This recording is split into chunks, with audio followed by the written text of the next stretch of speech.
Hello and welcome. You're tuned into the best in paranormal talk radio, paranormal podcasting, always here for you. We are Darkness Radio. I'm Dave. That's Tim. Spread the word. Get Darkness Radio out to all your friends, neighbors, and countrymen. We want more people tuning into the best in paranormal talk radio. We've got an interesting guest coming up today. I do want to make a quick mention. Tonight there is a live stream. We're doing the live video stream.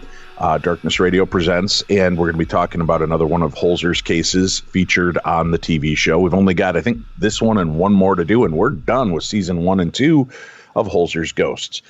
We will be doing more of these Thursday night live programs in the future. As I've said, doing different type of roundtable discussions. If there are specific things and guests you think would be great for that, let us know.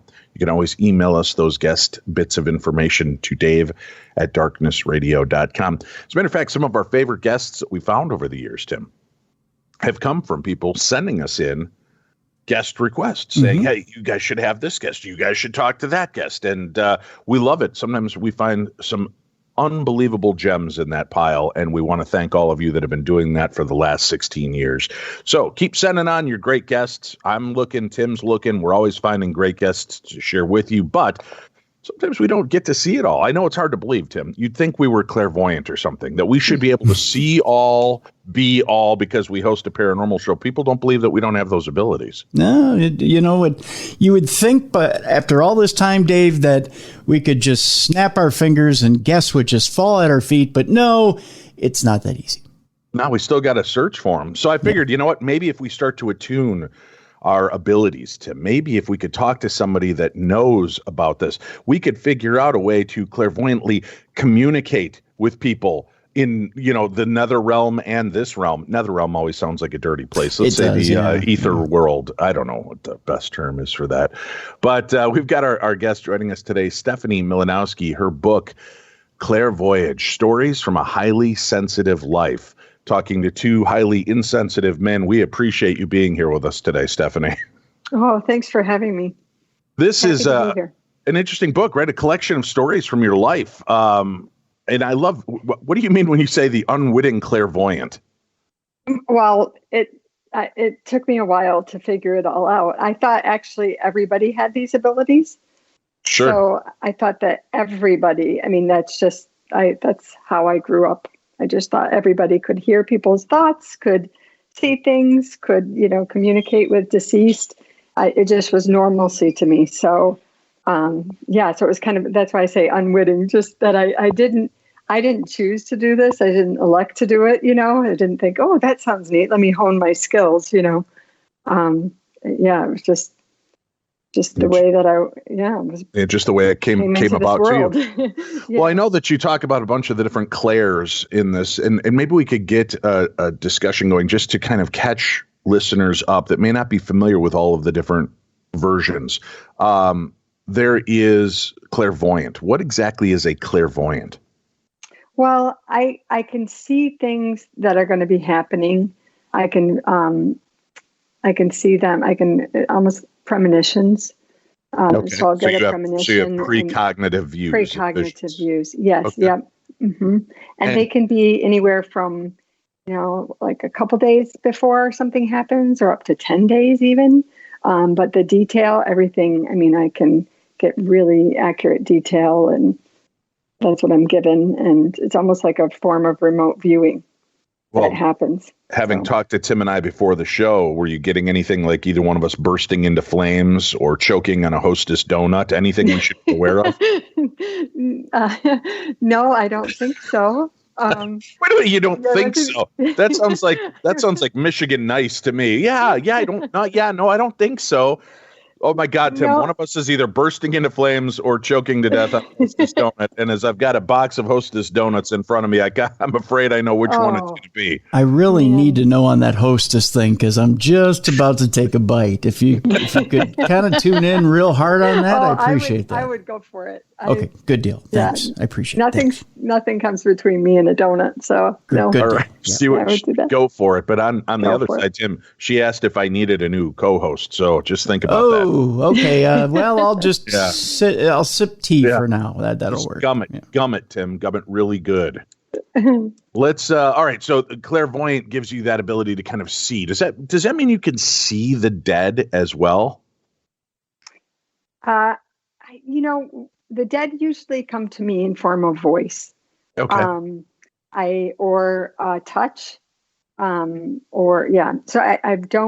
I don't see them so much. I mean, I've seen shadow figures, tall, slender, dark figures.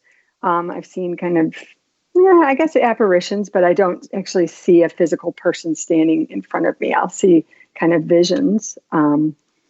One time, I know this, before the riots, there was a riot in, it was Minnesota.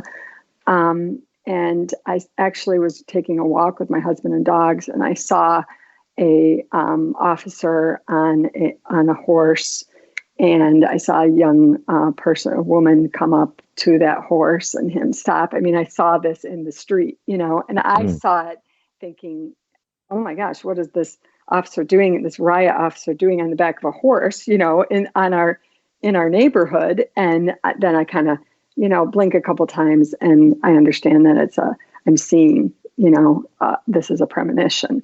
And then of course I tell my husband what I just saw. And then a few days later, that's the picture. It was a pretty iconic photo that a journalist took of, I think it was a woman that was confronting a riot officer on top of a horse. And it's kind of at the beginning of the uproar. Yeah. So, so that kind of thing. So I can see things, but they're very. But yours is more like precognizant kind of things. Yes. Yes. Okay. Mm-hmm. Well, what about clairaudient? Does that mean you hear spirits and hear thoughts? Yes. Yep. So I'm basically downloaded. I can be downloaded in just seconds of a whole lifetime. They'll just tell me everything of their life, and in a matter of just seconds. It's almost like they just put a flash drive into me, and just downloaded me, so I can hear them tell their whole story. Do you hear like a voice, or is it just kind of a knowing without a gender specific or accent influenced voice, if that makes sense? Right. Yeah, that's a good question. No, it's actually, I can hear gender specific, if it's, I can hear what gender and a dialect, or, it's a person that I've never heard before, Okay. Yeah. And I can tell their age through their voice. And then it's just this all knowing that they give me and they share with me. But yeah, it's really unbelievable. Now, what is the difference between clairsentient and claircognizant? Well, claircognizant is just knowing something without really understanding why. Like you just know it. Like I know this is going to happen, or I know this about somebody, and yet they haven't told me a thing.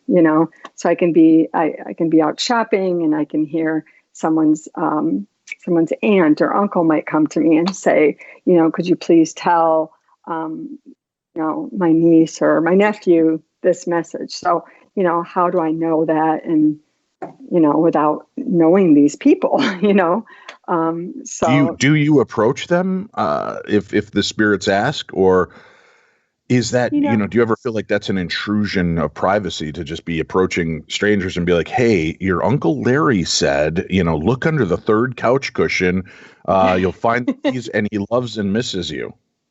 Yeah, I feel a little odd doing that.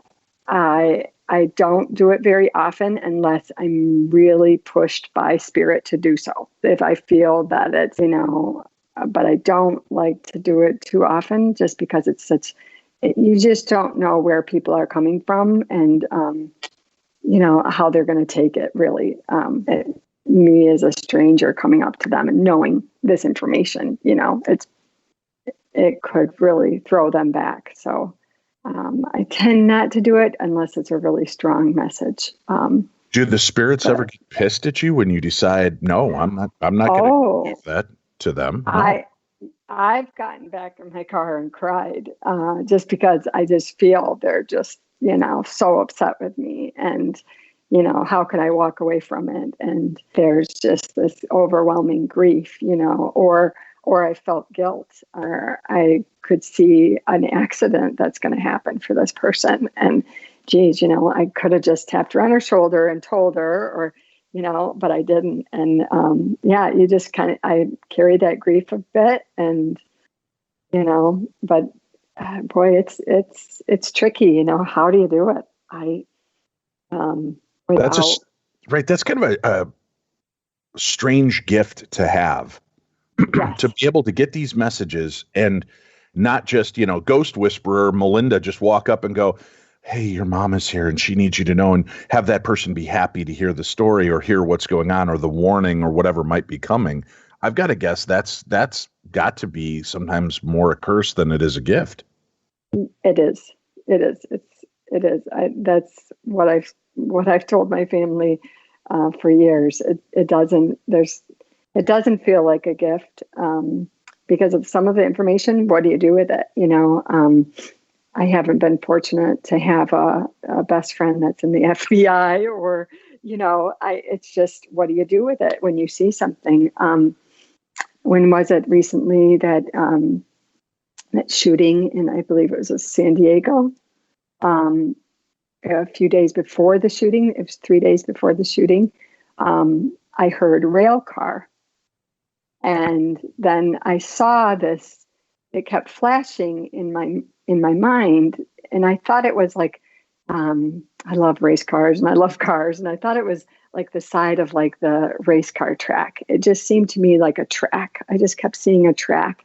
But then in that track on the side wall, like kept seeing these rounded rectangles, one after the other in a line. And then I'd hear rail car. And so I sketched it out, dated it, time-stamped it like I do. And I just thought, what is this? I didn't know what a rail car was. And I just didn't give it much thought, but I did see major casualties. I felt that people had died. And, I told my husband, showed him the sketch. He's like, geez, do you know what a rail car is? And I was like, no, I don't. And I didn't. And 3 days later, that man went on the shooting rampage. And oh God. So, I still really don't know the difference between a rail car and a train or a subway. You know what I mean? Well, Mm-hmm. why I would never call it a rail. That's not in my vocabulary. So I'll get words a lot of times that I don't know, or I have to look it up, or I have to ask somebody.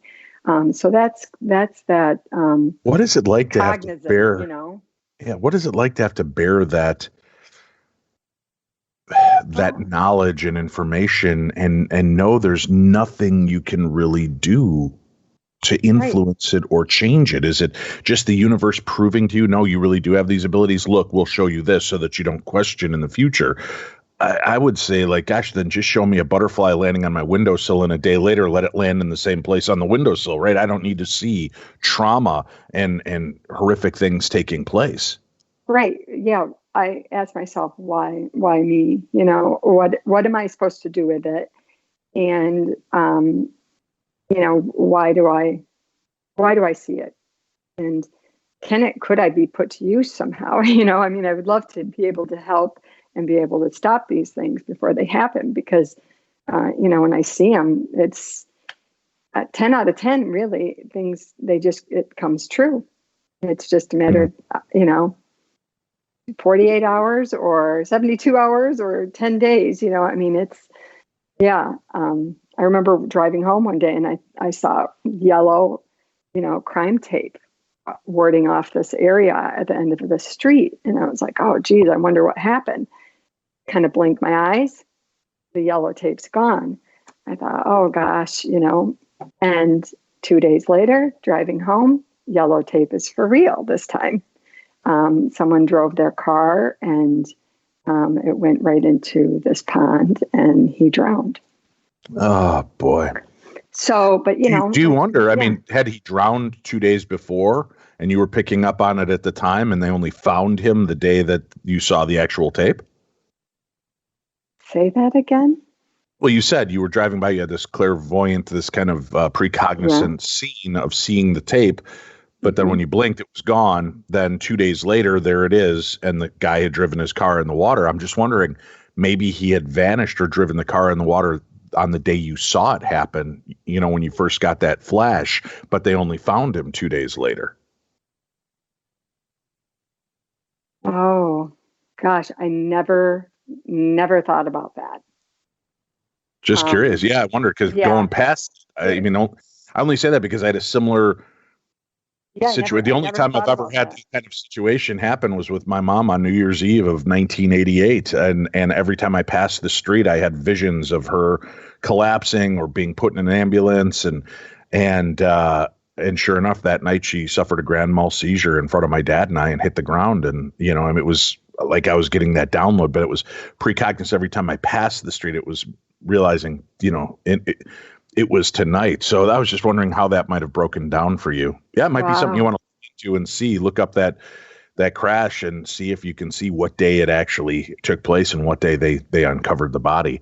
Strange stuff. Yeah, I've wanted to do that because they listed it as a that it was just this driver was alone and something happened and he lost control, But in what I saw is that he was driven off the road purposefully, so that it was actually really not him, doing it. It was that he was, So, that it's just, it's very, for me, I say, why do I know these things? Why do I hear them? Why do I feel them? See them? And how can I help people? That's my biggest, there's some people are open to, I have people that will say to me or call me or email me, hey, do you feel this? Or, what about this? Or if someone is ill or, they'll call and ask me if I get any feelings or see anything or, but yeah, I would love to help more. I would love to help stop these things before they actually happen, because why am I seeing them? Why I've never really figured that out. Well, now you and Tim share a pretty unique kind of experience. And I don't know if you know this, Tim, but Stephanie enrolled in college at the age of 14. And Tim learned to spell the word college at the age of 14. So it's very, very similar in that. Wow. But do you think that obviously you're advanced, you're highly intelligent? Do you think that that's part of why that you have this gift? Parts of your brain are engaged that maybe others do not have engaged the same way? Gosh. I don't know how to say it without it making it sound like elitist. Would crack up at that intelligent part. I don't know. I felt like I've been in my own world, I never questioned that anybody else didn't have these things. And then when I found out at the age of 43, that they don't, it just threw me back. I was just blown away. It made everything that I had experienced come to the foreground again, and I relived it, seeing it in a different light. It's wild. I don't know why. I don't know if the creativity has anything to do with it, or any aspect of my brain or development or anything. I don't know. Yeah. It's strange to me because, again, you said you just thought this was always the way it was. How I did. Were you when you started to realize that you had this ability or these abilities? I was 43. 43. Yeah, you said as a child, you just assumed everybody had that. So were you having these abilities as a child as well? Yeah, I was having these abilities, and it was just so normal, so everyday, so matter of fact that I just woven and ingrained in every day of my life, So I never I never gave it a thought. I mean, I was recently, there's a documentary about the Isabella Stewart Gardner Museum, the heist, the largest heist of the painting. You know, they stole the Rembrandt paintings, and it's in Boston, Massachusetts. I don't know if you've seen that, but I was there the day before that heist. And my boyfriend and I were in the museum, and we were the only ones in the museum. And I joked with him that we could take a painting off the wall and put it under our arm and walk out of here. The place was just so empty. There weren't many guards around. It was dark. It just, you know, it was so sleepy and slow in there. And for me joking with Paul, I was actually seeing it too. So I got the message that there were going to be paintings that were going to be taken out of the museum. I saw it happening. And that triggered me to make the joke to Paul. So I was only 20 years old at the time. That's wow. So that's kind of how I lived with it. You know, it was almost like if you think right now, like, oh geez, I'm hungry for one of those Hostess donuts. That's the way that I see things. It's just so much ingrained in my thought process. It just is part of, you know, so I saw it and then I kind of joked about it. And then the next day it happened. And now you say that you talked to your boyfriend. Was he like, hey, what the hell's going on here? How did you know that? Yeah, well, I didn't tell him. I didn't tell him that I had a vision. I didn't tell him that I saw something because I didn't really, at that age, I didn't know that what was happening. I didn't really understand that those were visions. It was just almost like ideas in my head, you know? So I didn't communicate anything.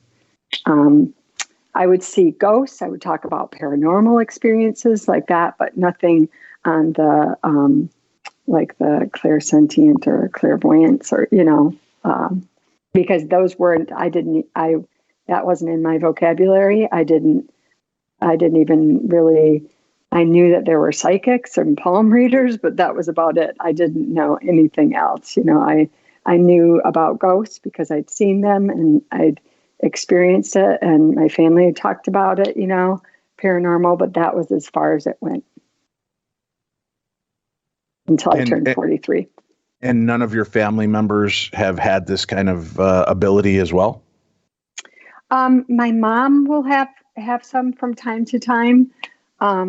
She'll see things, but I guess my grandma had a bit of it too. She would see people coming to their farm before they came to the farm. So she would, you know, prepare a meal and my grandpa would say like, boy, are you expecting an army here? You know, and then boom, the people would show up. So she would say that she would see people.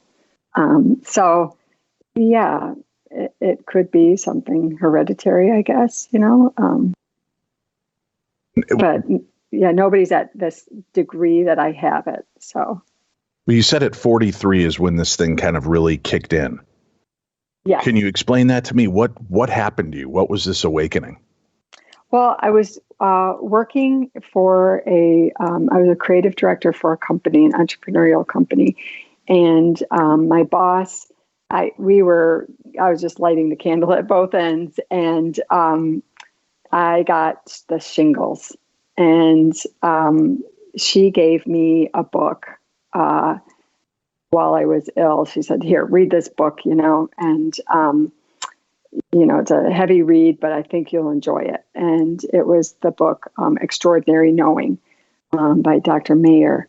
And it was about all of this that we're talking about. And that was the first time I had read those terms, those words, everything, you know, and there's a part in the book where she that have clairvoyant abilities, and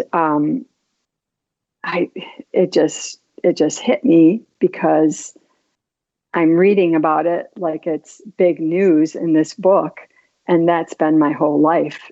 And my husband was there, and I asked him, I said, can you hear people's thoughts? And he just said, no, I can't. Why? And I just broke down in tears because it was just at that moment, and what I read in the book, and everything just came crashing down. And all these years of me, all this unwitting, clairvoyance that I'd experienced my whole life and never really knew what it was, that everything came crashing down. And I realized that not everybody is like this. And it was a lot to handle. Well, I've got to ask, as a husband myself, when you reveal you have this ability to your husband, how does that shift dynamics at home? Well, he had paranormal experiences, with ghosts and things in our marriage. We had a lot of paranormal haunting things happen in our home. We lived in a 100-year-old house. And so we had those those things. So he wasn't a stranger to the strangeness, but it all started to make sense for him too, because I could never be surprised. He could never surprise me. And right. Yeah, I would guess that's gonna shake up the old power dynamic in a relationship when the husband now realizes everything. Right? Yes.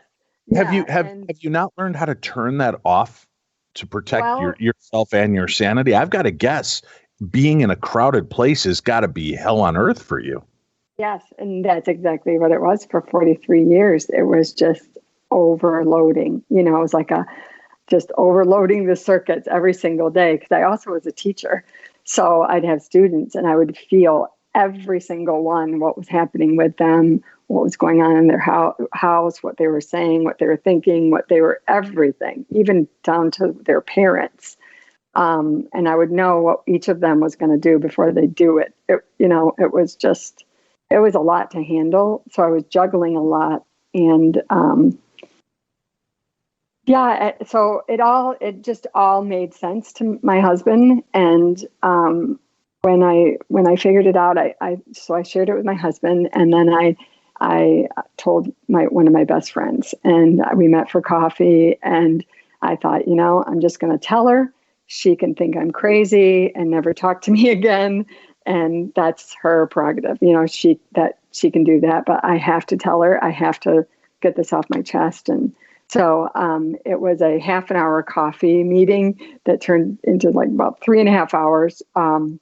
And I told my friend Terry everything, and she just embraced it. And she's the type of friend that if she doesn't know the answer to something, she's going to go research it. So she went and just researched everything she could about my abilities, and came back and helped me and coached me on. She said, this is what people are doing. They're zipping up in a white sleeping bag, or surround yourself with white lights to protect yourself, so you're not feeling everything and seeing everything for other people. And that's what I started to do. Which has helped. Yeah, I can see that would, once you start that, but have you been, and I don't mean this rudely, but have you been kind of an emotional wreck your whole life because of taking all of this? I can't imagine. I mean, empathically, I feel like I'm in tuned empathically to a lot of time when I'm in groups of people, I get overwhelmed. I don't get flashes of their thoughts and dead family members, but it's like just the emotion. Tim and I just came back from an event in Gettysburg, and there was so much at this location. There was so much anxiety. A lot of us felt physically and mentally sick and drained from it. And I think it's because you're in a war-scarred land at an event. First event out of the chute, really, for after COVID has lifted, a lot of uncertainty and fear and everything going into it. And a lot of the speakers I was talking to at this conference felt completely drained, emotional, almost anxiety riddled. And you're just like an open book your entire life for that abuse. Right. Yeah. I'm a big nap taker. So I take naps, and I think that's what, I go to bed early. Like, I wake up really early, go to bed, I that those two things might have helped me, but I also am on the verge of, I have ADHD big time. So I always joked with my students that I was unmedicated ADHD. So I think that helps me, actually. I love juggling a lot of things at once. I absolutely love it. When I'm not that happy. It's greater when I have a lot to juggle. So I think I'm just really used to it. So you just thrive under crisis. Sure, once you turn that off, it's like me trying to sleep without a fan at night, without that white noise. It physically hurts my head. Yes. I need something. So if you're not dealing with all that chaos, it's probably pretty alarming. Yeah, it is. And then you start to look for it. So I'm just super busy, and I do like to juggle a lot of things at once. And but I do, when I go to the grocery store, if I am working in my mind on something else, I'll zip up and make myself unavailable. And sometimes I do forget though too. So, and then things slip in. But I've just learned to be a good juggler. I think that's part of it. Let's take a quick break. Clairvoyage, Stories from a Highly Sensitive Life. We have a link up for that book on today's program guide, so you can find it easy. Make sure you order the book, rate and review the book. Stay tuned. We'll be back. We've got more coming your way right here on Darkness Radio.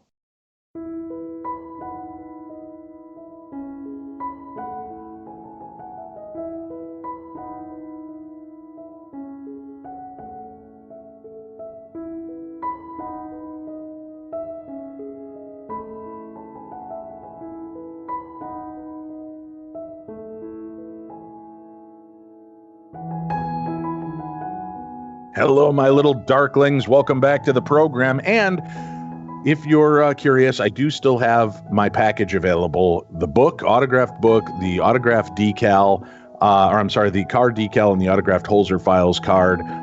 If you're interested in getting that, I think it's $20 plus the $5 shipping and handling. Just email me, dave@darknessradio.com.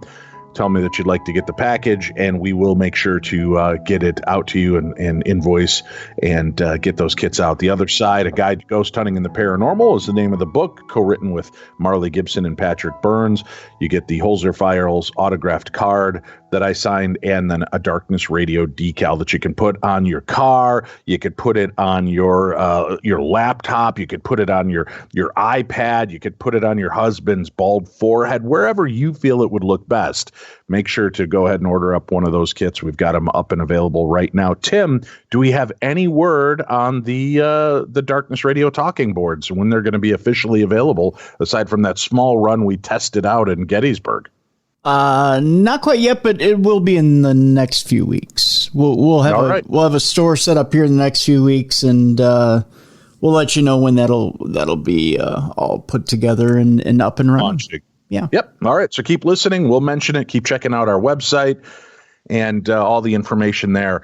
And you guys will know about it as soon as they do become available. If you've been following Timmy D, you'll see on his social media the beautiful pictures. The boards are gorgeous. There's a fun board. There's one that's more of a classic look board. And we've got both of them available. Are you doing the large and minis, Tim? Yeah, it's like more of a premiere edition and what we call a souvenir size. So, yeah. Yeah.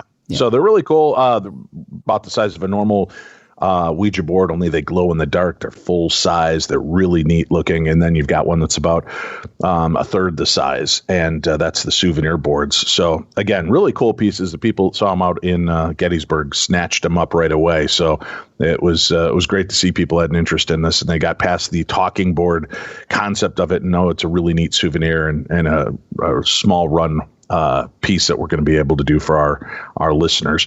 So just keep watching. Do you want people to email you so that when they do become available, you can let them know, Tim? Sure, absolutely. If you want to email me at tim@darknessradio.com, I'll let you know when we've got that up and running, and I'll send you a link to our store. Yep.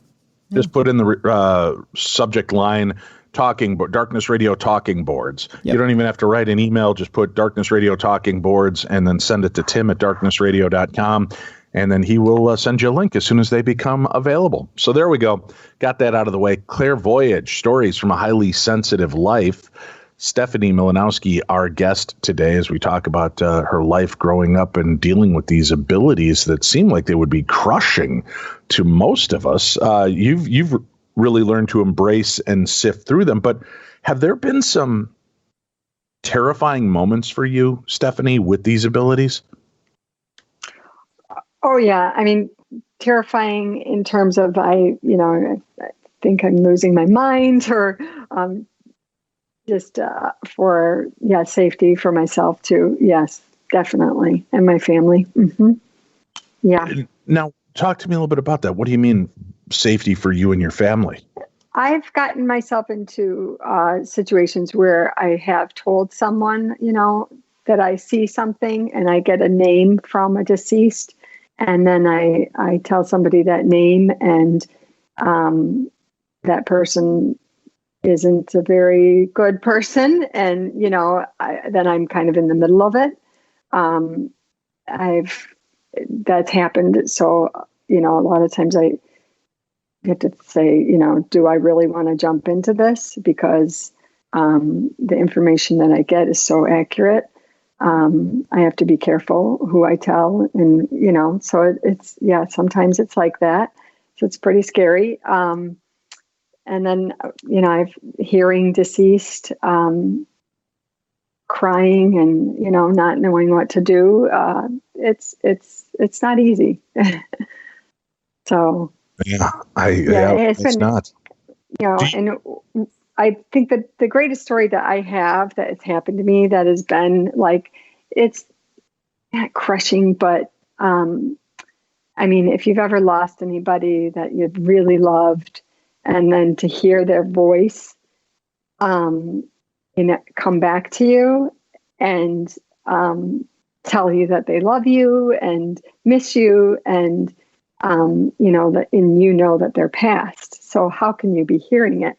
Well, that happened to me in the presence. My husband was there, and my husband actually heard it too. Wow. And when that happened, that just, it was just an incredible experience, very emotional. And there's been some big moments and some scary moments, and Do you ever come across people in your everyday life where you meet them, bump into them, whatever, and they're a killer, or they've done something really horrible? Yeah, I have. What do you do in those situations? Because again, it's the same thing as when I see a spirit. It's like a USB, like a flash drive. I'm just downloaded. So I can see victims. I can see everything. I can be shown a map. Everything, anything comes into play in that. I've run sometimes. I've actually run. I've told other people to run. Again, what can you do? I have called the police before and told them, this is what I saw. I've given them sketches, because I also, what I see, and being an artist, I can draw them really clearly. So I'll give them a sketch of what I saw. And I've had one time where FBI agent did call me back and want to talk more about what I had seen in my dream, and said that I had an incredible gift, and how accurate I was. I knew that there was a lake that a body was buried at. I could see the cottage where it was, and I drew it all out. And my daughter actually got on Google, and she found that there was a lake by this name. And then when she did the Google Earth image, she could see the cottage that I drew. Wow. That's really intense. Yeah. Pretty blown away at how accurate the description that I gave him, having never been there before. and me not knowing that this lake even existed. So, and it's been an unsolved murder in Michigan. So I mean, to see things like that and to see what happened, it's really heartbreaking. And do you ever try to tap into something? Yeah. Do you ever try to tap back into something like that and see if you can find specifically who done it or where the bodies are, that kind of thing, when it comes across the news? Yes, I can do that. I can tap back into it. People, the deceased or family members will come back to me and talk to me and tell me. So I have been able to do that. I'll be taking a nap and they'll come back to me. If I ask it, they'll come back and give me more information.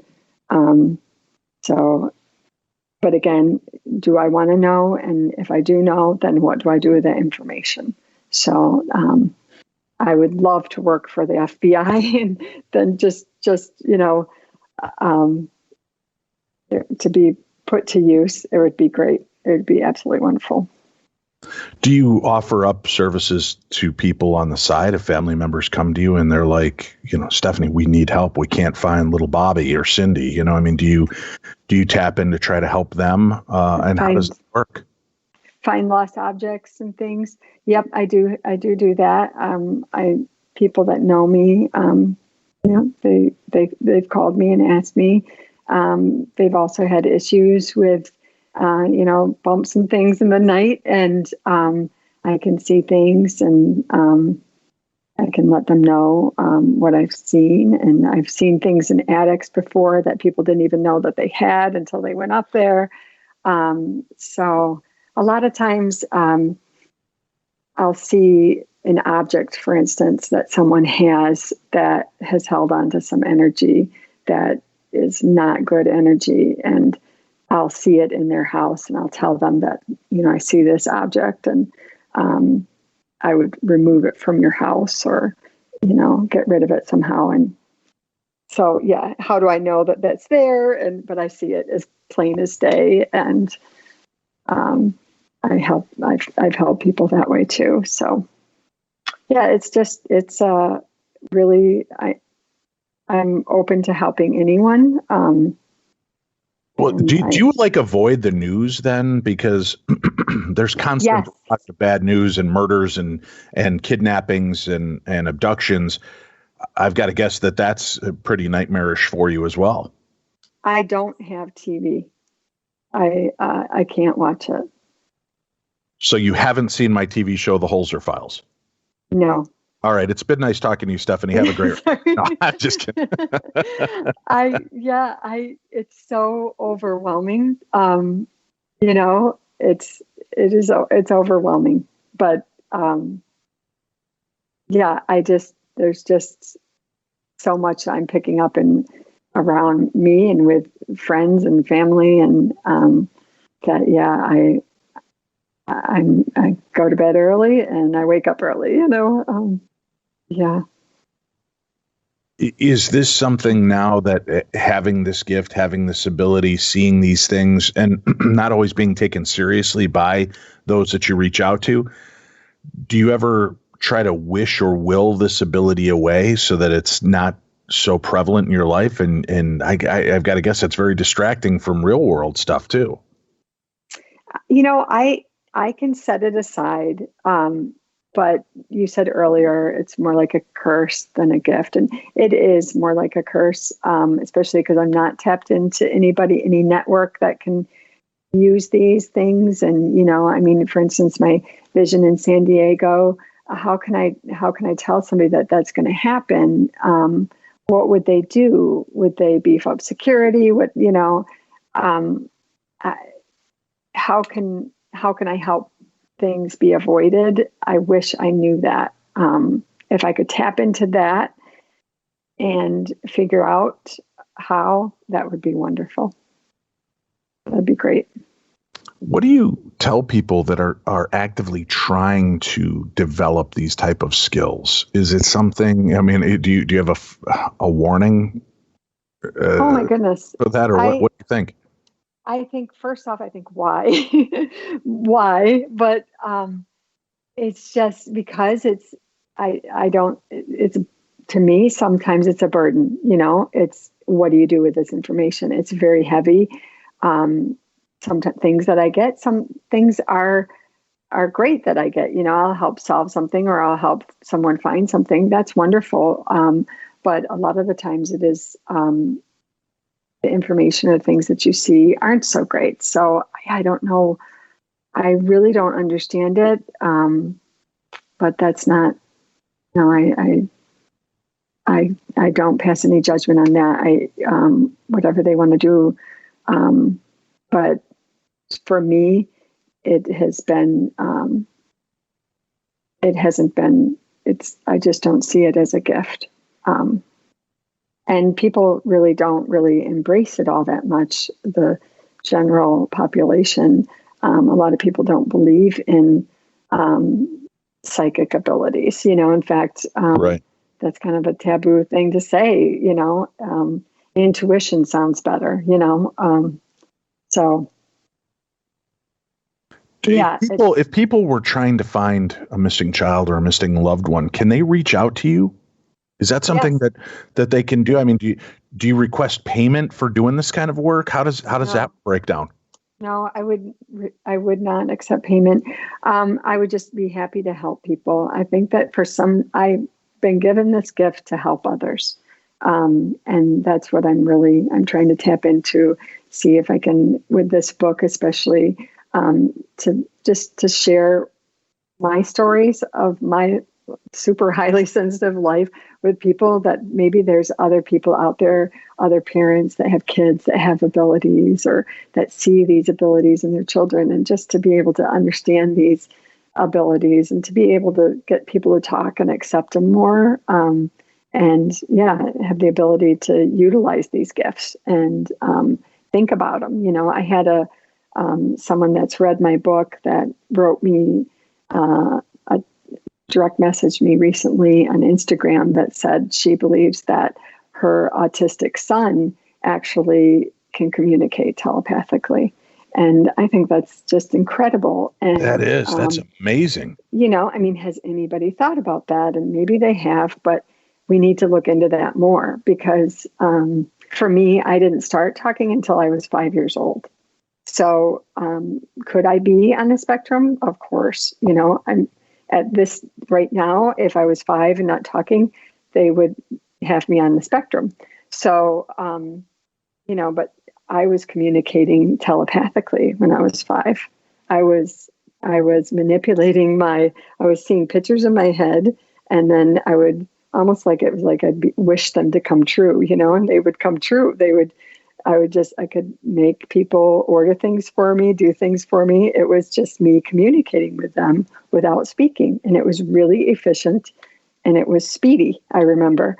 So for this reader to read my book and then come back and tell me that, that's the reason why I wrote the book, is to help. I just said, if I can help one person, and what I've been hearing is that it's been opening people's eyes about, communication and how people see the world.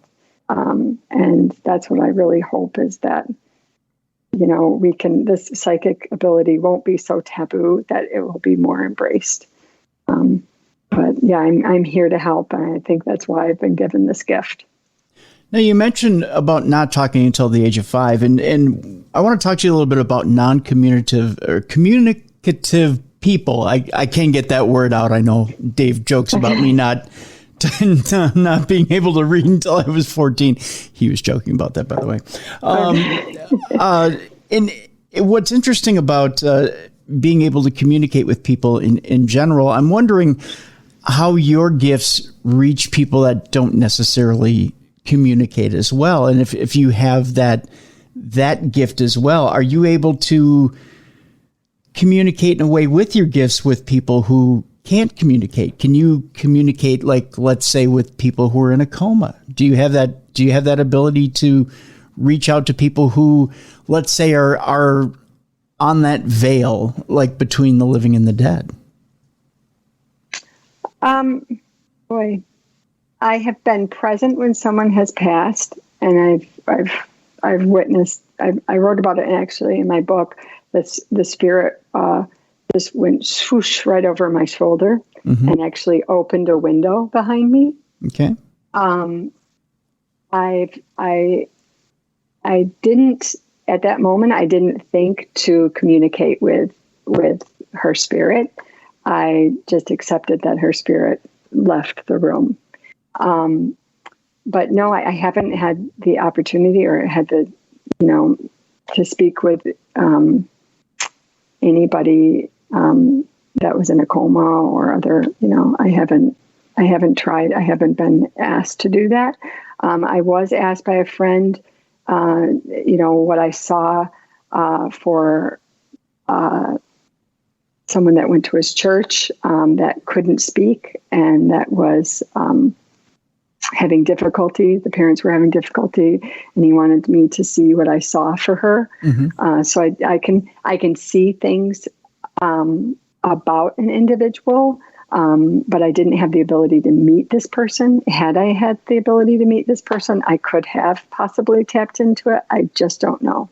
What do you think holds you back from meeting a person? Is it them? Is it you? What's that barrier? What do you mean meeting a person? Well, you said that I maybe I misunderstood. Is there something psychically that can keep you from making contact with a person? Like let's say in this coma situation. I'm kind of intrigued about this now because I don't quite understand when someone falls into a coma, whether are they still part of the living or are they in purgatory?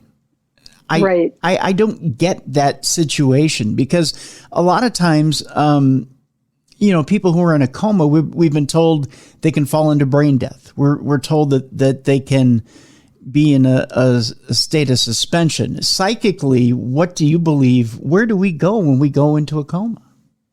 Oh, I believe that your spirit is present, is there. Okay. It's just the body. So it's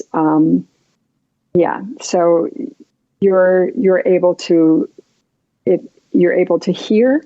You're probably, it wouldn't be easy to communicate, but maybe it is with someone that has more abilities. But yeah, I believe that you're present, that you're seeing things, that you are hearing, that, but it just depends on what state or what level where the person is at. I know that when my dad passed away, when he passed, it was obvious to me that he didn't know that he had passed. He came back to me. I was sitting in my mom's family room, and he came back and said, "Where are my keys? I need my keys. Where are my keys?" And my dad was very particular about his keys. He always, when he got in the door, he put them in the tray, right by the door. Mm-hmm. And I didn't know where his keys were, and he was standing in front of me, but he wasn't physically in front of me, but his spirit was there. And my mom was talking on the phone, and I said to my dad, I said, "I don't know." And just as I said that, someone came in the front door jiggling car keys. And it was my cousin. And he said, "I've got Dave's car keys." That's crazy. Yeah. That's crazy. Nobody asked my cousin Hank it's my dad's cousin, so it's my second cousin. Nobody asked him to go and pick up my dad's car. He just did it out of the, goodness of his heart. And we didn't know that he did it. And yeah, so. So then do you believe that you were really communicating with your dead father then? Or were you kind of getting a precognitive flash that your cousin was bringing the car back? I mean. No, I was surprised when my cousin came in with the keys. When the keys started jingling in the door, and the door opened. First of all, I was kind of like, "Oh, geez, I left the door unlocked." That was my first thought. And then I heard the car keys, and I was like, "Oh my gosh," And I said, "Well, there's your keys," to my dad, because they weren't in the dish, So, no, I believe that he came to me. I didn't think of it as a precognitive thing there. But I was pretty focused on my dad at that moment, just kind of calming him down about his keys. Sure. But yeah, he was very much alive. He shared with me that he had a choice at if he wanted to live, but not really live with kind of more disabilities, or did he want to pass? And he chose passing, and he told me why. So it was pretty amazing. Can you help then spirits that are here? Can you help them cross over? I've never delved into that because I don't feel like that's part of why I've been given the gift. I don't feel, I'm not confident in my ability to do that. I don't think that that's really up to me. So I haven't done that. Yeah, I know that there are some people that have that gift that can help spirits cross over, but I haven't. And boy, do you tell them you're dead now? Your time here is gone. How do you deal with that? I don't, and I really should, because I live in a house, a 100-year-old house, and just a couple nights ago, I was woken up by a jolt. Something grabbed my feet while I was laying in bed. I wasn't sleeping. 2:30 in the morning. Yeah, it was pretty scary. So I don't say, "Hey, you're not living. Stop doing this to me." I don't. For some reason, Dave, I don't feel like it's in my ability to do that. I don't feel like I have something just grabbed at your feet, Stephanie. What did you do about it?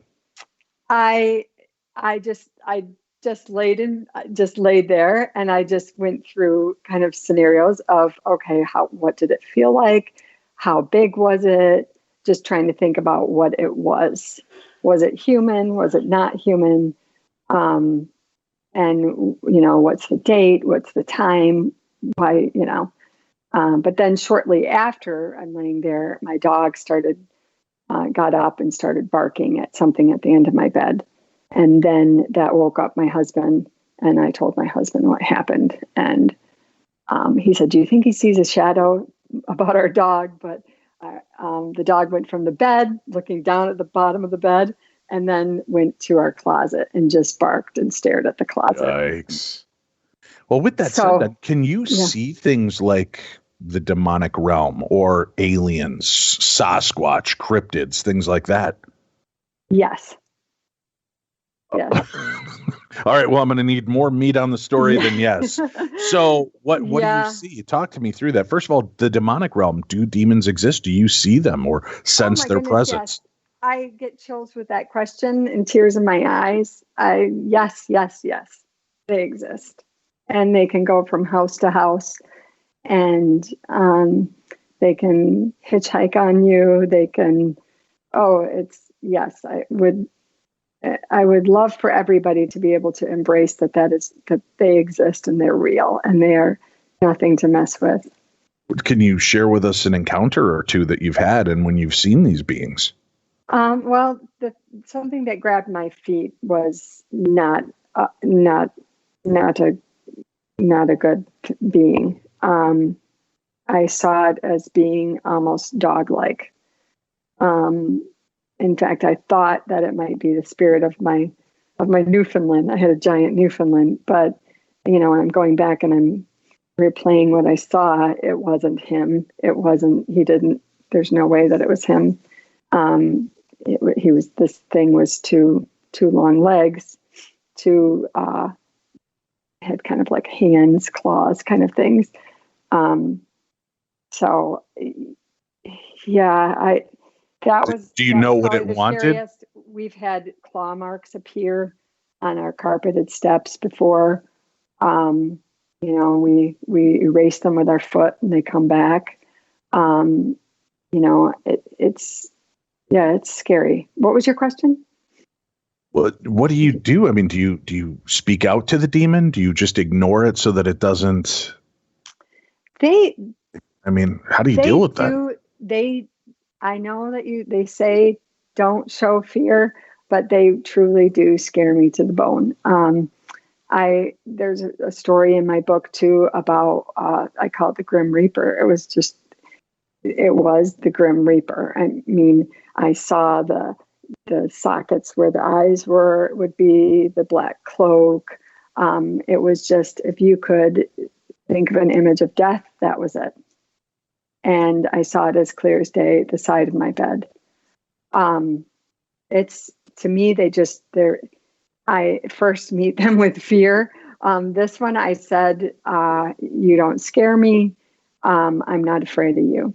And I was pretty shocked that I said it. But that was the right thing for me to do at that moment. Because it just fizzled out of my room and left. But yeah, they feed on fear. They feed on anger. I really try to just bring light and laughter and love into an environment and keep them at bay. And at night, I will say angels north, south, east, and west, protecting my house, protecting my family. And if I have to go on a trip or anything, I ask for angels to surround me, because those entities are around, and they take very different shapes and sizes, and what they do is pretty devastating. Now, what about aliens? Is that something you ever pick up on? True extraterrestrial or interdimensional beings? Dave, I saw two at the end of my street. All right. Tell me about it. When did this happen? I was running an errand. I was actually coming home from Hobby Lobby, and it was about 9:00 at night. And I was making a left to go back home on my street. And I thought, well, I better let these two older ladies cross the street, So I waited to see where they were going to go, because they kind of were like stuttering as they were standing, if that makes sense. They're like, should we cross? Should we not cross? Like that kind of thing. And I just waited in my car thinking, okay, any day now, cross the street, ladies. And they weren't moving. And I noticed that they were standing 5 feet away from the corner. So they were either going to cross my street or they were going to cross the street that my car was on. I didn't know where they were going to go. So I couldn't move. So I got a very good look at them. And I was just, sitting in my car. My headlights were on, and the street light was right overhead of them. And they were standing there, and they looked just like two older ladies, just all in the same color outfit and dressed alike. And nothing stuck out when I was stopped there. And then I thought, well, geez, they're not moving. I'm just going to go slowly. I'm just going to make my left turn. Got my turn signal on, just turn left. And as I'm turning left slowly, my headlights go, and they're right in my headlights, And at that moment, it hits me that they don't have a mouth, and they're not human. Yikes. That's what I saw. That's just like the footage, Tim, that we shared. Folks, we just read a news story about this in India. These guys on motorcycles encountering a being like this. They thought it was an old woman at first, too. And when they cycled back around and saw it, it was terrifying. That's up. Go to darknessradio.com, click on the news tab, and scroll down through this week's shows, and you'll find that. That's freaky. Yeah, it was really freaky, because that was the first two things that popped in my head is, they don't have a mouth. They're not human. Because for me, you have to have a mouth if you're, and they had two slits for a nose, and they had kind of like, I can only describe them as like Devo-shaped hats. And I came home and I told my son, and I quick drew a picture of them. And that picture is in my book too, my sketch. Quick drew a picture of them. We got back in the car, went around the blocks, a couple blocks looking for them, couldn't find them. but their behavior was very odd. Now that I look back, they were kind of huddled together side by side. Sure. And just the way that they didn't know what to do. They didn't know to go straight, to turn, And do you think you were seeing them psychically, or were you seeing them truly with your eyes? Like if you had a camera, it would have seen them as well. If I had a camera, it would have seen them, because the light changed when I turned my car. My headlights gave more light to them, and more definition, and I could see, more detail. So yeah, they were there, and because I was waiting, I just thought, oh my goodness, cross the road, I'm stopped and there's no other traffic, and I didn't want to hit them, so I had quite a while to look at them, but it was like they had just gotten dropped off and didn't know where they were going. Could you connect it all telepathically with them? Were you able to pick up on anything that they were thinking or feeling at that time? No, but, afterwards when I got home, I thought, why me again? Why did I don't know why this came into my head, but I felt like they were looking for me. And I kind of had to question that, like, were they looking for me? And did they know that was me in the car? And, at that moment, yeah, I don't know. Yeah, I was shook. That was, yeah. And now, that what about same corner, mm-hmm. The neighbor worked for a deep space company that does things in the, like deep space research. Okay. We were that right at the corner. It's kind of ironic.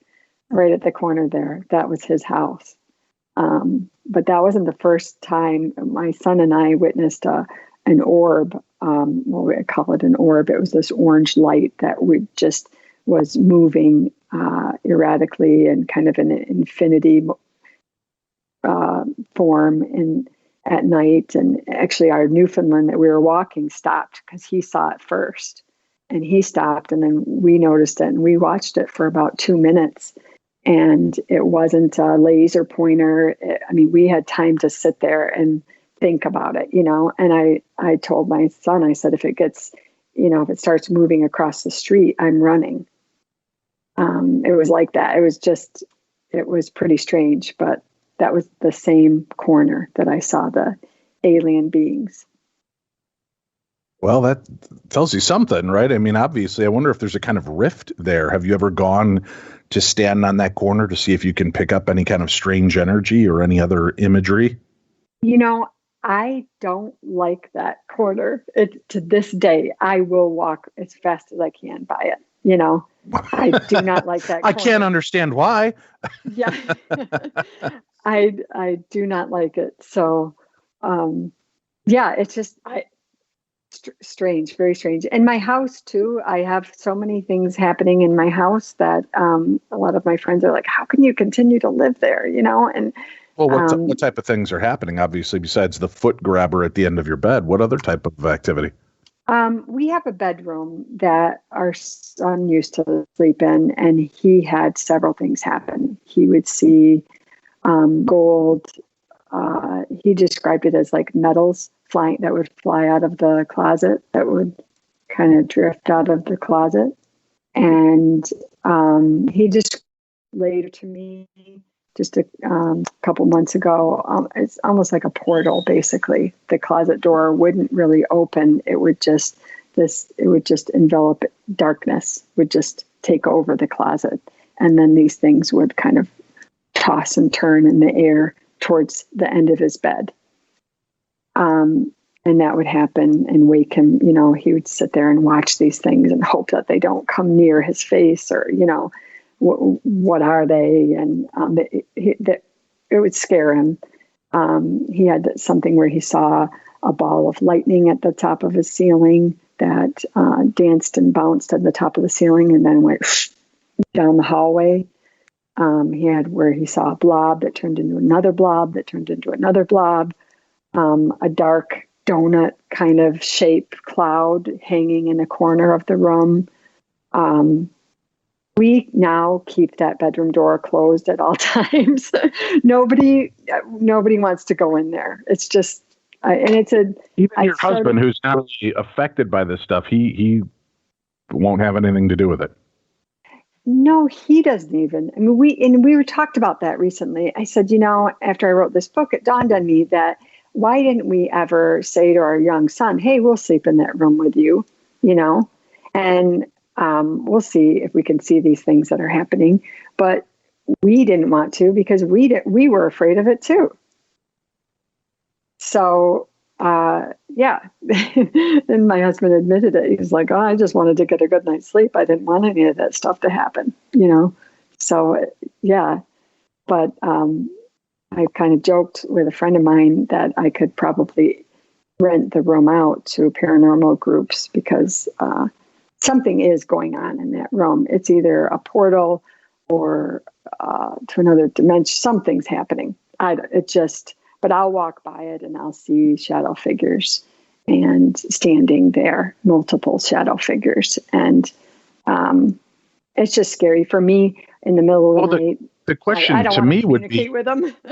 Well, right. But why not just to get an understanding once and for all, just kind of telepathically reach in and ask them what is it they want? I don't get, my overwhelming sense is they're not good. It's not good. So I don't want to have anything to do with them. Okay. I get that feeling right off the bat. I don't want to have, and I've asked repeatedly, like, leave, you don't belong here. And I feel like they've gone away, but they come back. So it's just kind of in our house, we just say, just keep the door closed.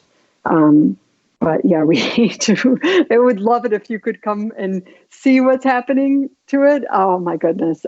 Because I've had 2 paranormal groups come and they stand in that room and they get nothing.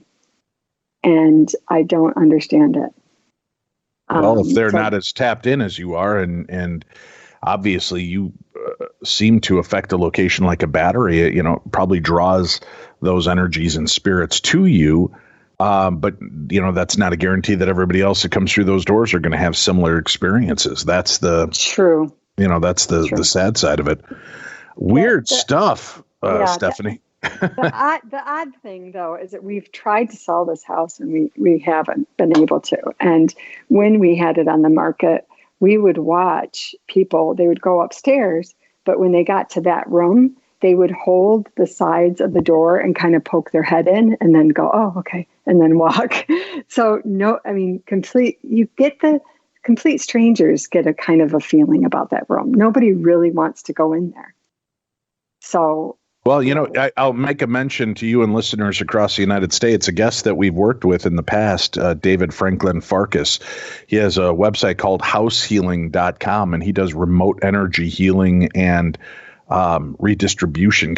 He kind of plucks the psychic energy strings to shake off and clear out things. You might consider reaching out to him to see if it's something he can help you with. Househealing.com for listeners that are dealing with it. I mean, it's his job and he's paid for it, but boy, in 15 years of doing the show and everybody we've referred, I've never once had somebody come back and say, this guy's a fake and a fraud. It never worked. And he's hired by realtors across the United States to help clear negative energy from homes. So that's pretty excellent. Compelling. Yeah, I can communicate. I can see them. I can feel them. But that's where my ability ends, is just being able to tell them to move on. So that's excellent. Thank you so much. I'm going to definitely reach out to him. Househealing.com. Househealing.com.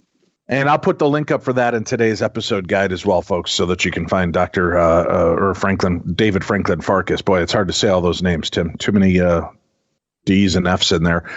Clairvoyage, Stories from a Highly Sensitive Life is out and available now. There's a link for that book. There's a link for Stephanie's website as well that you can find on today's program guide. Stephanie, thank you so much for coming on and sharing your stories with us. Oh, thank you. Thanks for having me. And if there's anybody out there that I could help, please reach out to me.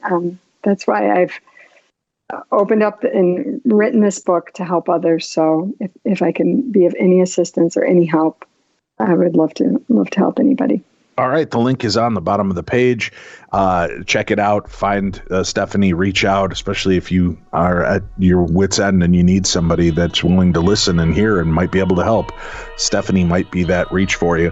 That's it for today. Remember to listen live tonight to our live video stream that'll be on our Facebook pages and Darkness Radio YouTube page. Go there, subscribe for free, click the little bell so that you always get alerted to new content when it's available. And the audio version of that live stream will be available tomorrow here on the best in paranormal talk radio. For Tim Dennis, I'm Dave Schrader. This is Darkness Radio.